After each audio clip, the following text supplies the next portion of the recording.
Cement is the second most consumed product on Earth behind only water, and it accounts for around 8% of global emissions. That's the equivalent of the entire global car fleet. Yet the chemistry behind it hasn't really changed in over 200 years. Joining me today is Aaron Banks, the Executive Chairman of Green360, which is listed on the ASX under the ticker GT3.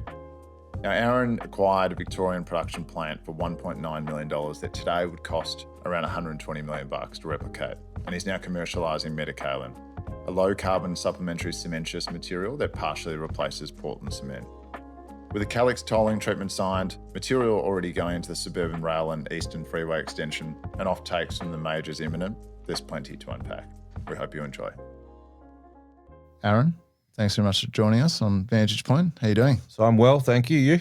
Very good. Sorry for being late. It's all right, mate. Just in terms of the industry as a whole, we'll get into GT3 or Green360, formerly known as Suvo, but just talking to the cement and concrete industry more broadly, maybe just give us a bit of an introduction in terms of, we hear all, whether it's ESG, decarbonisation, it's been topical for a number of years.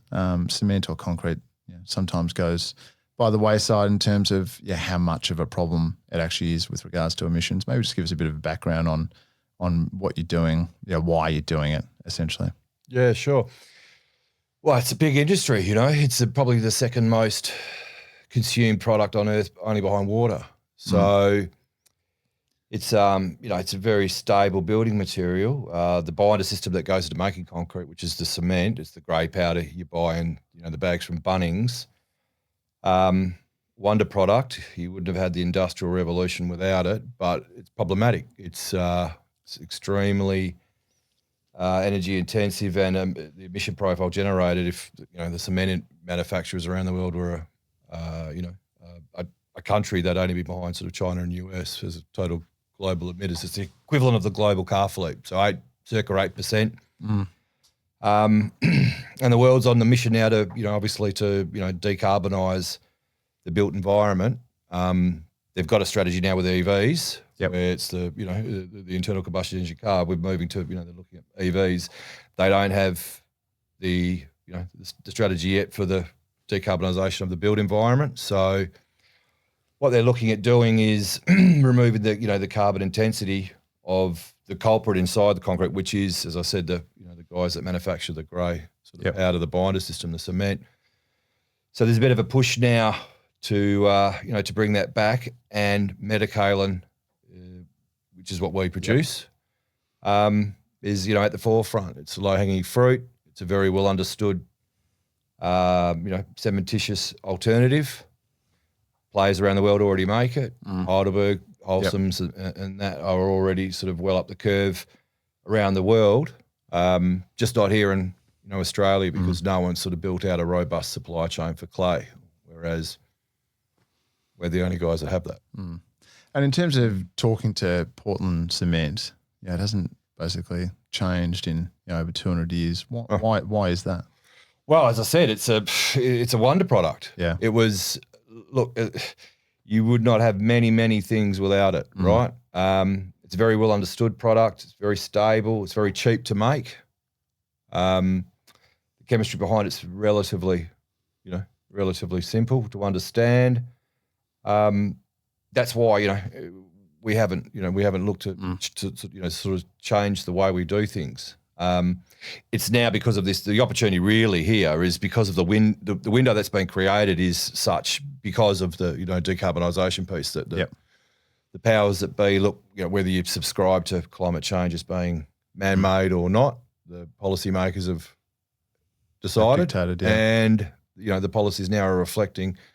And I think if there's a way of being able to do things for the same price, that's better for the environment. Well, then makes complete sense. Yeah. And in terms of metakaolin, where does that sort of fit in to the whole picture? And is it a new game? Does the industry across it? How does that sort of fit in? Yeah, not new around the world. As I said, Heidelberg have plants. We've just finished building one in Africa, Ghana. We've got Holcim have got plants around Europe. So it's a very, very well understood alternative.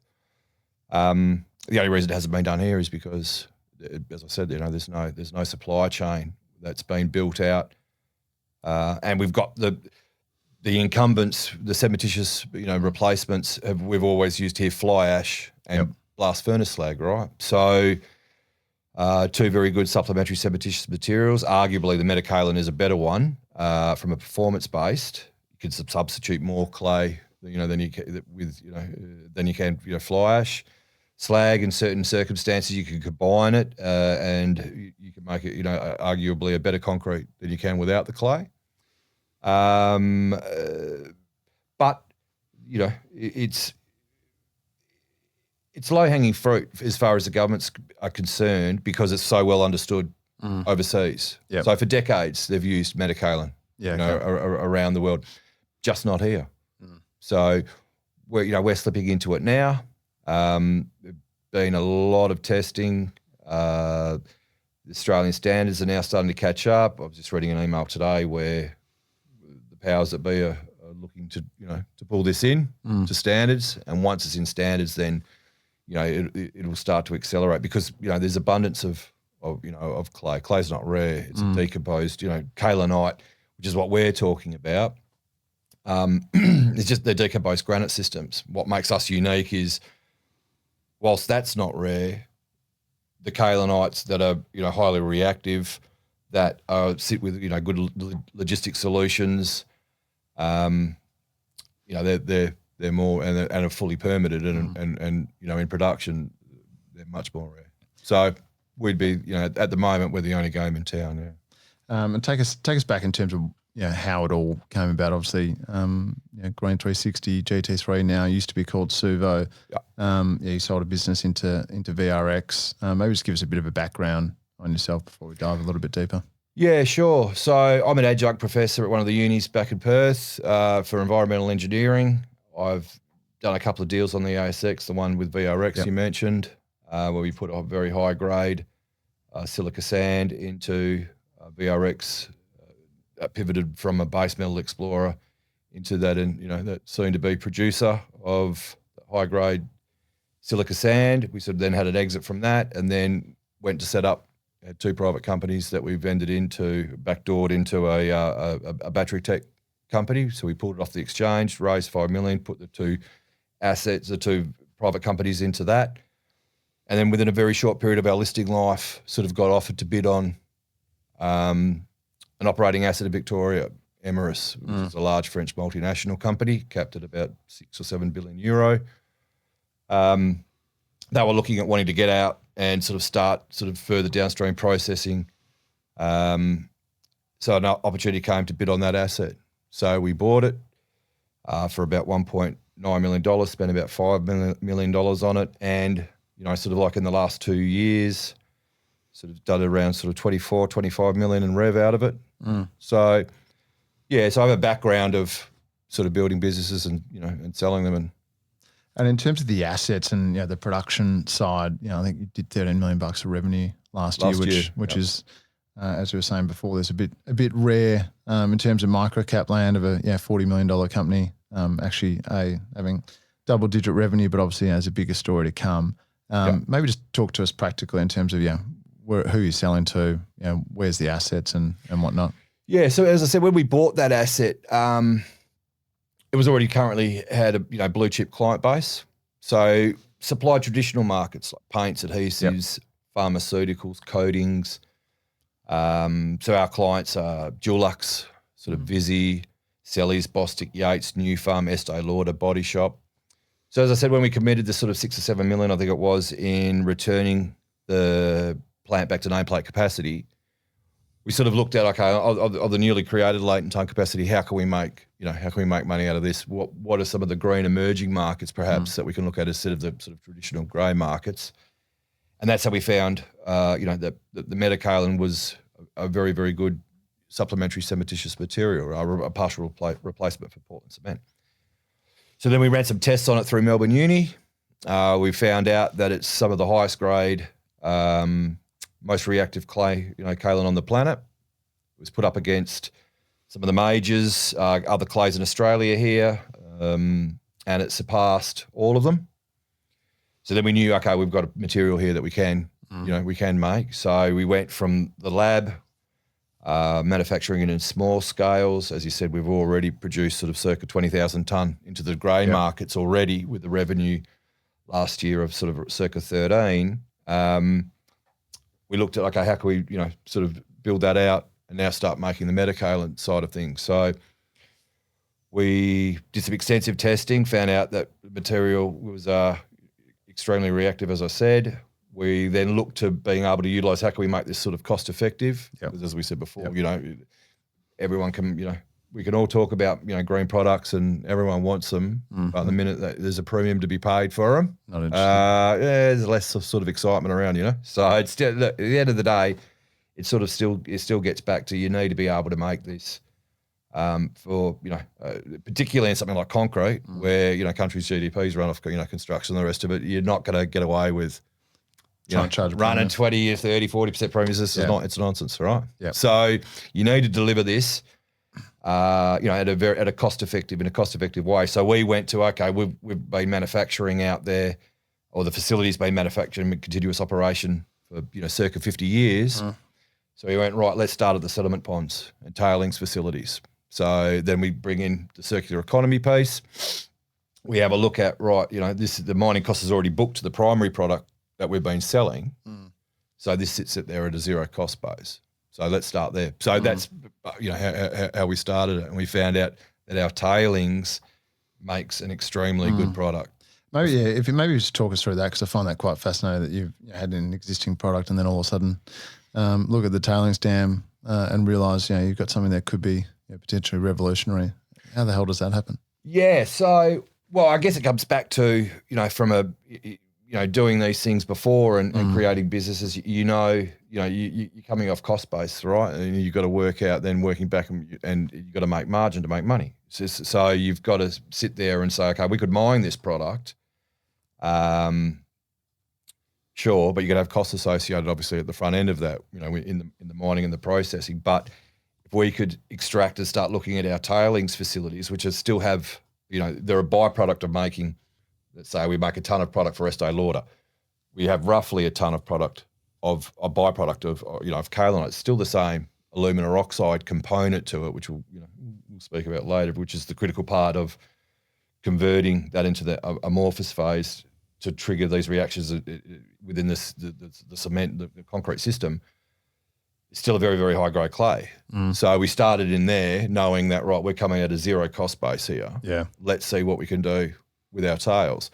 And as I said, we found out that our hunch was correct. We could make a very, very good metakaolin out of that. So that's where we started. And maybe I'm a complete layman, so forgive me here. But in terms of, you talked about kaolin, you talked about metakaolin, you've got eco clay, you've got permacast. Maybe just sort of 101 me on that. Yeah. So what we've done is, you can think about it this way, Simon. There's two verticals to the business. We have an East Coast and a West Coast.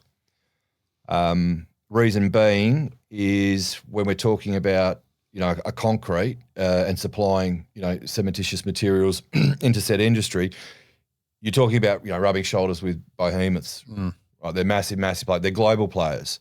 So rather than being pigeonholed to a regional play, we've opened up now the entire East Coast, West Coast, both sides of the seaboard. So we thought, righto, to be attractive as a potential exit strategy, it might be advantageous to have both sides of the seaboard covered. So we started with the metakaolin on the East Coast, where we're already in production, already generating revenue, and we developed that silo. So that silo's now gone through all the way from, can you make a product? Yes, we can. Verified, compliant with Australian standards. Can you make the product at scale? Ran it through Calix's facilities.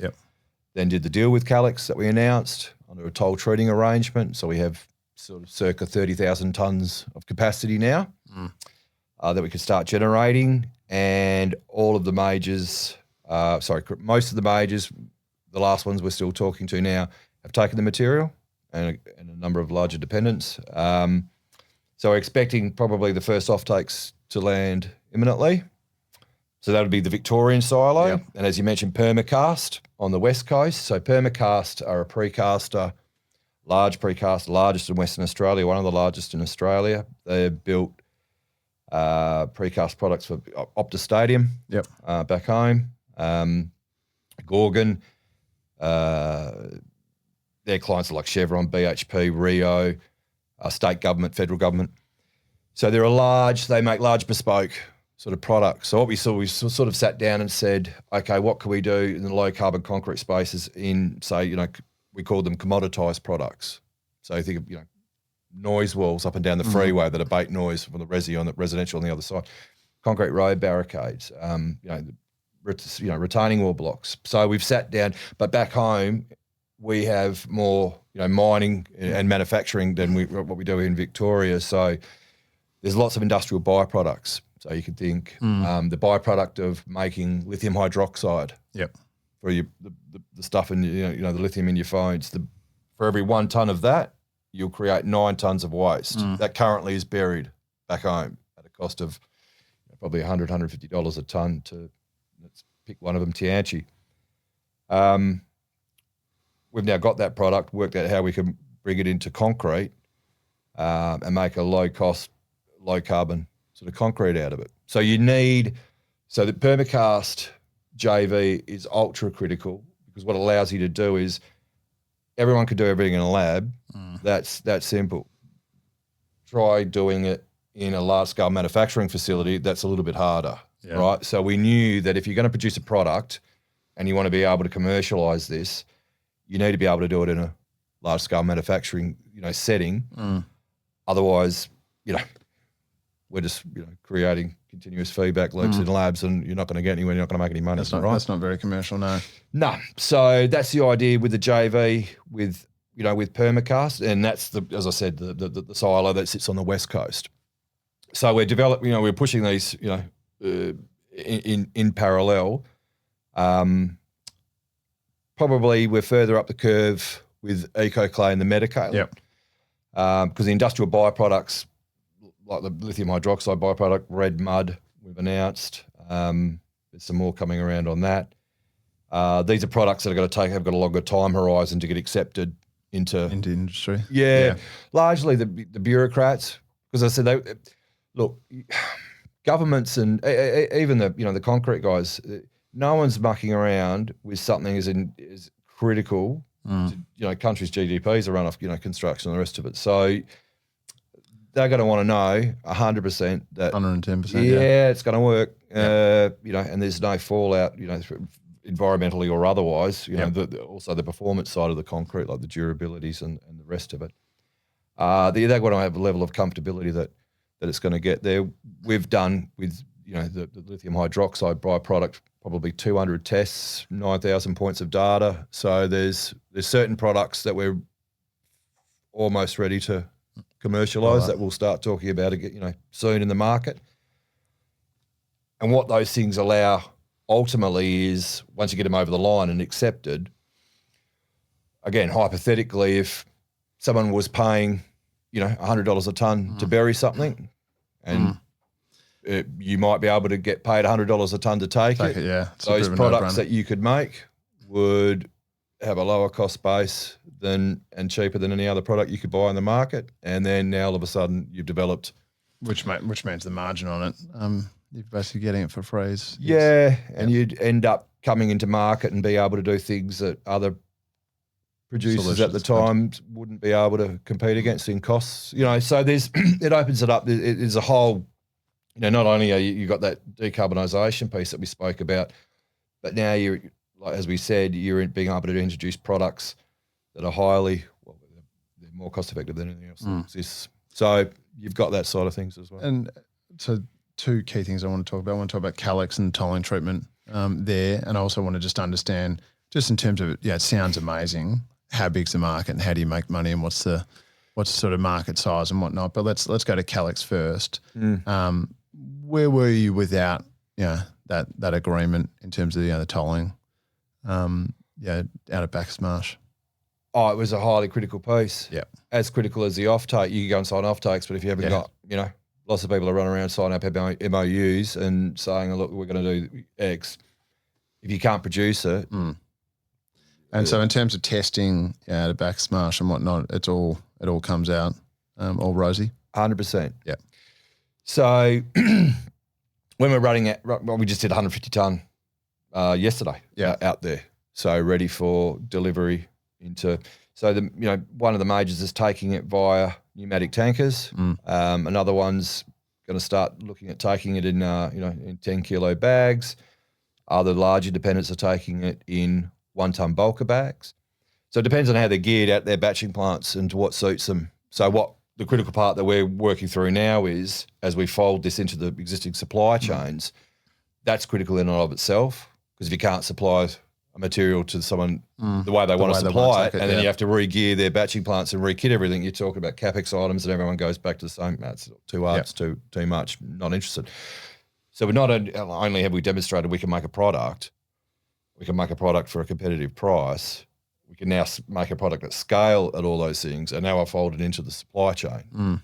So you tick, tick, tick. All that's left is the offtakes. And so in terms of maybe if we start with market size, particularly you tell me, but if we look at Victoria or the East Coast for a start, how big could this thing be? Again, you need to deliver on the offtakes and the rest of it, but how big's the market?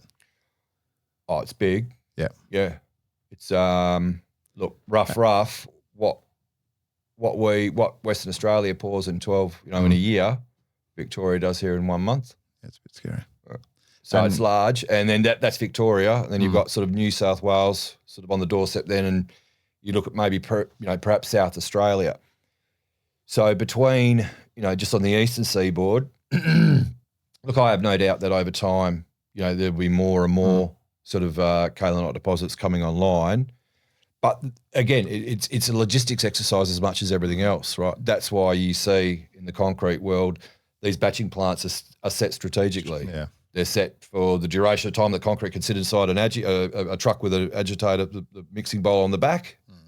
You can't run that hundreds of kilometres because the concrete's gone off, right? So these things are set strategically, and they're run like a finely tuned, machine logistically. So from here, I would have no chance of selling metakaolin in Western Australia or say up in Queensland, just like no one in Western Australia, Queensland could sell as competitively as what we could do here in Victoria. So if we look to then, the Victorian markets, it's, large. If you were talking about, if we put the flag on the hill and you say, what's potentially the size of the prize, then look, on a basic sort of 20, 30% replacement, you're talking about hundreds and hundreds of thousands of tonnes. And in terms of what that looks like from a revenue opportunity, without giving any forecasts or anything like that? Yeah, wouldn't like to do that, Simon. But look, if you want some back of the envelope calculations, say if you picked sort of maybe the bottom half of New South Wales, Victoria, and some of South Australia, and you were doing sort of 5, 6, 700,000 tonnes, you'd be talking, revenues of well north of 100, 150 million dollars. Yeah. And in terms of to get to that, what do you have to spend? Like, is there a big CapEx spend here coming, or how's that sort of look? What's the sort of revenue agreement or? So stage one, what we've done is we've decided to do this toll treating agreement with Calix. So Calix, obviously, it's an open book, cost plus sort of deal. So Calix make a margin on that. So our end selling and margins into the market. The way we took a sort of a pragmatic view on it, again back to a sort of a commercial view of saying, look, we could sit around for 12 months, 15 months, do a bunch of studies, try to raise a whole bunch of money. Build our own, or get into the market, get the concrete guys touching it, feeling it, running it, mixed designs, get the government to start taking data, start creating mixed designs so that they can start placing on their acceptable mixed design list. Then in their effort to start decarbonising, they can start pointing to said mixed designs lists, and we can start going out into the system, which is been in our favour so far. We've put material into suburban rail out at Clayton through Acciona. We've put material into our metakaolin into sort of Melbourne Airport Business Park. Eastern Freeway extension. So our It's out there. metakaolin is already going into infrastructure projects as we speak. Yeah, it's good. So now it's just a case of scaling this. The wheel's invented. Yeah. So so we'll do this for sort of I would imagine sort of 6-9 months. We would look to probably have half a dozen large offtakes. You would sort of start to be at a point there where you max out Calix's facilities. Pretty soon we'll release a study around what does it look like to have our own. Yeah. And then we would look, to pull the trigger to create our own, and that's when your margins will go significantly north. I dare say, obviously you have to finance that accordingly, but I dare say, once you've got offtakes, once you've scaled up, the company's probably not worth $40 million. That you don't. I wouldn't have thought so. You don't have to comment on that. That's just a personal comment of mine. And in terms of the regulatory picture we talked about, decarb, and the incentives and the tailwinds there, and government, sort of mixing, etc. How does it sort of look from a tailwind, from 100 feet above? In terms of accelerating adoption, obviously you've got to get into the market, which sounds like you're well on your way to doing. Yeah. How does sort of government or regulatory landscape help? Oh, it's helped massively in the policies that have been created, that we're talking about now, trying to decarbonise everything. So the governments have sort of got a piece of, legislation known as the safeguard mechanism. So in a nutshell, what it mandates is the large emitters to sort of return to a pre-2005 emission level before 2030. So look, if we look, how realistic is that? Well, we picked the concrete industry. Back in 2005, the concrete industry was probably worth 30 billion here in Australia. Today, it's worth sort of 60, 70 odd. By sort of 2035, we're talking now sort of, knocking the door of 100 billion. So if you think you're going to return to 2005 after a 300% sort of thereabouts threefold increase, it's not going to happen. The only way it's going to happen is abatement. So you need to rely, have a less of a lot reliant on the Portland cement component, which is the critical emitter here. So the tailwinds, this is being pulled in. So generally, when you're trying to, because this is, as I said, never been done here in Australia. When you're trying to do something that's novel, it's hard. You have to push these things into market. This is being massively pulled in. So it's quite unique in that respect, and it's the tailwinds that are doing it. The only other ways that you can decarbonise concrete is you can use fly ash, or you can use what's called blast furnace slag, which is the byproduct of making steel in furnaces. So fly ash with the coal-fired power stations looking to close in the next sort of few years, the government is acutely aware that there's a big problem with that, sort of coming, so we can't use that. And all the slag, we don't have steel mills here largely in Australia anymore. So all the slag comes down from out of Japan and Malaysia, some from Indo. So when they start, scope 3 emission, the scope 3 comes in and they start counting the boat rides down through Asia. That's not going to help. That's going to drive the price north. So what you'll end up finding is, and the tariffs that they'll put on Portland cement as a body carbon piece, the clay will actually become a more cost effective than the incumbents or Portland cement. So the metakaolin is a very low carbon body carbon process in that you only have to drive like Calix's bit of kit. It's 720, 750 degrees, and you're now creating metakaolin. So the byproduct of metakaolin is H2O when you heat it, whereas the biggest profile is sort of captured in cement when you're making the grey powder is you're burning limestone. So you're burning it at 1450 degrees, so you're using a fossil fuel to drive the kiln that hard, but the byproduct of burning limestone is obviously CO2. Yeah. And in terms of competitive landscape, how important is it to actually get into the market now? Like you talk about, there's a number of other deposits and whatnot. Obviously, they don't have facilities. They're not producing to the extent that you guys are. No. How important is that of getting a lead, particularly once you actually break into some of these majors. Yeah. I would imagine that once they start working with a partner and it's delivering, it's hard enough getting in there. Good luck dislodging. Yeah. So if we just focus here on Victoria, it would take a very long time for you to apply for.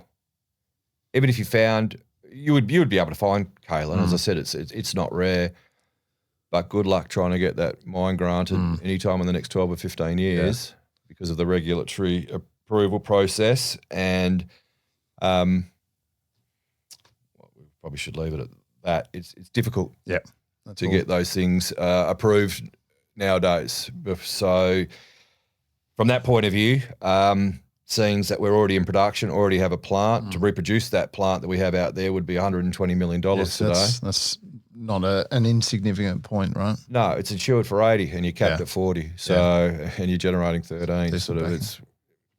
So, I mean, look, I think, the market, it's largely now been de-risked. And once you start to see a few off-takes, I think, with some large names, I would have thought that you probably wouldn't be capped at this anymore. And in terms of, obviously you've been founder and been involved here for a while now, what does success look like in Green360, say in 2 to 3 years' time? Look, from my point of view, Simon, I think this is probably the first time I've sat in the seat to drive it. I've tried to, rightly or wrongly, I've sort of taken a back seat and to this. It's quite a strange one, actually. I've after I did VRX, I sort of said, look, I just want to sit down with some other people, and I'll add value and come in and out where my strengths are, which is probably commercialisation, putting deals together, and that sort of stuff. It's been a sort of a long road. But I mean, if we sit there and you could look at it another way and say, we were recapped when we did this sort of 4.5, 5 years ago. We came on the 2-cent waiver. We've acquired a production plant that's worth $120 million, as I said. We bought it for 1.9. Spent 6 or 7 on it. It's doing sort of 25 million thereabouts in the last 2 years. It hasn't been all bad. Now I've got another product that we should be able to. We've all but commercialised. We're ready now, for the off-takes to start to land. So what does this success look like? Well, there's probably a few different opportunities around. I think there's a few different ways you could look at it, but from my point of view, is if I took, my sort of chairman's hat off and left my shareholders hat on and said, okay, look, what's the best, what are we doing here and what's the best way to sort of commercialise and monetize this? I think it'd be something like, you're building a supply chain and you're going to sell it. If, the only two ways you could decarbonise concrete at the moment is through the fly ash and the slag, and both of those have a limited time horizon. It's pretty strategic in the end. Then I would have thought that, and for these big behemoths, they buy sand quarries and aggregate quarries, all the time. For them, writing out a check for $300, $400, $500 million is nothing. These guys' balance sheets are they are large, right? They're large. So could you sort of spend the next sort of 24, 36 months in developing this supply chain and creating this robust supply chain, getting the material accepted into markets, into mixed designs, into infrastructure projects, decarbonise the built environment, and then you'd have an asset at the end that would be worth around that sort of money, probably. So if you could work towards that, that would be a sort of 10 times where you are today. Good outcome. Well, it would be a reasonable outcome, I would have thought. Yeah. Well done on building what you have so far. Looking forward to what sounds like a very busy sort of next 6 months, east to west. Look forward to it. Bring it on. Beautiful. Well done. Thanks for catching up, Si. Cheers.